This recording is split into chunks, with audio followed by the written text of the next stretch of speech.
আসসালামু আলাইকুম। আমি মোহাম্মদ মেহেদি হাসান। আজ আমরা চলে গেছিলাম কাশীনাথপুরের মুরঘাটায়। আর এই ব্যানারটা দেখছেন, এটা কিন্তু কামারি ব্যানার, অনেক আগে টানায় দিয়েছিলাম।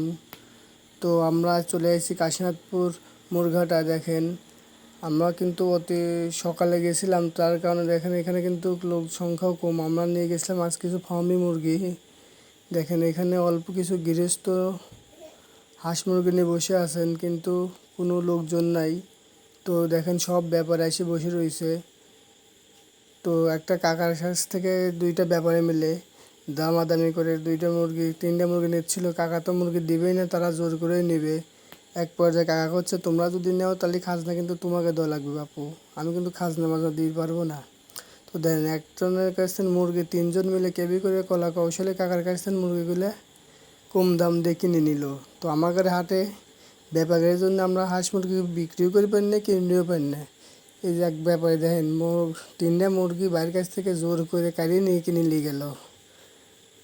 আমার কাছে ছোটো ভাই এক কাকা আসলো আমার কাছে এই ফার্মি মুরগি দেওয়ার জন্য। কাকা আমার মুরগিগুলো দেখলো, তো কাকা আমার কাছে দাম কম কয়, করলাম কাকা তুমি যদি লেও কাকা তোমার কাছে আমি এই দাম রাখতেই পারবো। তো কাকা দেখে শুনে পরে কাকা আমার একটা মুরগি নিয়ে গেল। তো আমার বাকি দুটো মুরগিটা অনেক ঝামেলার মধ্যে ছিলাম। তো কিছুক্ষণ পরে আমার মুরগি দুটো বিক্রি করা হয়ে গেছিলো। তো দেখেন এখন কিন্তু আস্তে আস্তে হাটের মধ্যে লোকজন আস্তে আস্তে কিন্তু অনেক লোকজন চলে আইছে, লোকজনও চলে আইছে, কেনার মানুষও চলে আইছে। কিন্তু দেখেন আস্তে আস্তে কিন্তু হাটটা পরিপূর্ণ হয়ে গেছে।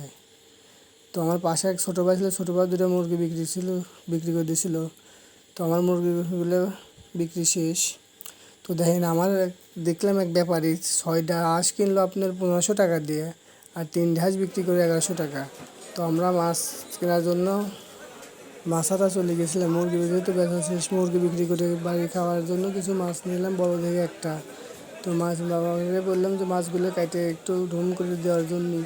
তো দেখেন মুরগি আর কত খাবো, মুরগি খেতে খেতে মনে করেন জবক তকাস। মুরগি বিক্রি করে মাছ কিনলাম। বাড়ি আসার সময় 3টে দেশাল গলা মুরগি কিনে নিয়েছিলাম। তো ভাবতেছি আর ফার্মে পাললে পরে শুধু দেশি মুরগি পালবো, অন্য কোনো মুরগি পালবো না। তো সব মুরগি বেচে দিয়ে 3টে মুরগি কিনে এসে আস্তে আস্তে বাড়ির পথে রওনা দিলাম। তো আজকের ভিডিও এই পর্যন্তই।